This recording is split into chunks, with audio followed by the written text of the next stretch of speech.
আসসালামু আলাইকুম রহমতুল্লাহ।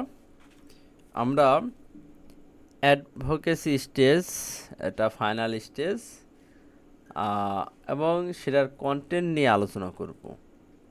Advocacy stage বলতে কি বোঝায়? মার্কেটিং ফানেলের higher loyal customer become brand advocate. আপনার ব্র্যান্ডেরই উকিল হয়ে যাবে, হ্যাঁ, মানে ব্র্যান্ড অ্যাম্বাসেডর যাকে বলি। Actively promoting and recommending your product service to others, যারা অ্যাক্টিভলি আপনার সার্ভিস এবং প্রোডাক্টটাকে অন্যের কাছে প্রমোট করবে। তার মানে এখানে একটা জিনিস বুঝলেন যে লয়াল কাস্টমার যারা বারবার বারবার পারচেজ করতেছে, আর লয়াল কাস্টমার থেকে যারা আপনার আপনার প্রোডাক্টটাকে অন্যর কাছে সার্ভিসটাকে প্রমোট করতেছে, তাদেরকে আমরা অ্যাডভোকেসি কাস্টমার বলতেছি বা অ্যাডভোকেসি স্টেজ বলতেছি। তো এই জায়গাতে তাদেরকে একটা রেফারেল প্রোগ্রামের মধ্যে আনতে পারেন যে তোমাকে এই লিঙ্ক দিচ্ছি, তুমি পার কাস্টমারে এত টাকা পারচেজ করবে, হ্যাঁ। বা যারা লয়াল কাস্টমার তাদেরকে টার্গেট করে অ্যাড রান করলেন যে আপনি যদি আমাদের প্রোডাক্টের অ্যাডভোকেসি হতে পারেন বা অ্যাডভোকেট হতে চান, তাহলে আপনার জন্য এই বেনিফিট আমাদের কোম্পানি থেকে আসছে।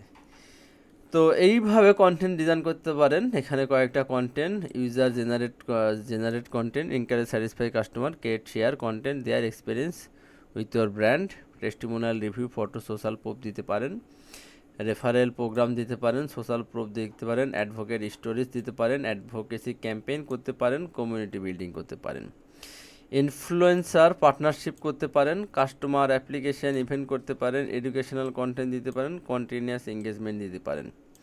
তো এইখান থেকে দেখেন অনেকগুলো আছে যেটা আপনার বিজনেসের সাথে যায়, আপনি সেটা করতে পারেন। তো অ্যাডভোকেসি স্টেজে আমরা কী কাজ সেটা আপনার এখানে বুঝতে হবে, ঠিক আছে?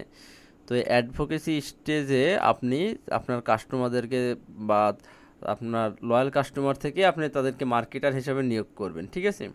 তো কী ধরনের কন্টেন্ট দিতে পারেন, কী ধরনের বেনিফিট দিয়ে তাদেরকে অ্যাডভোকেসি ক্যাম্পেইন করবেন, সেটা নিজের থেকে ডিসিশন নেবেন। জাস্ট আপনি এখানে কিছু থিওরিক্যাল পার্ট জানলেন।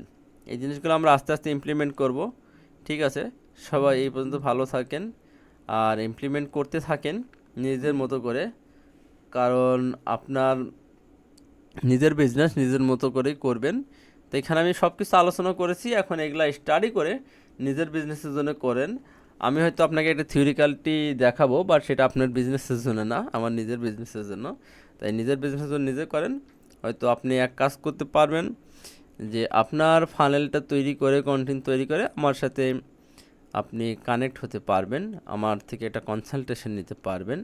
যদি ওই কনসালটেশন ফ্রি না, আমাকে তার জন্য আপনাকে পেমেন্ট করতে হবে, কারণ আমি আমার সময়ের দাম নেব। তো সেটা পরের বিষয়, পরে দেখা যাবে। তো সবাই ভালো থাকবেন। আসসালামু আলাইকুম আ রহমতুল্লাহ।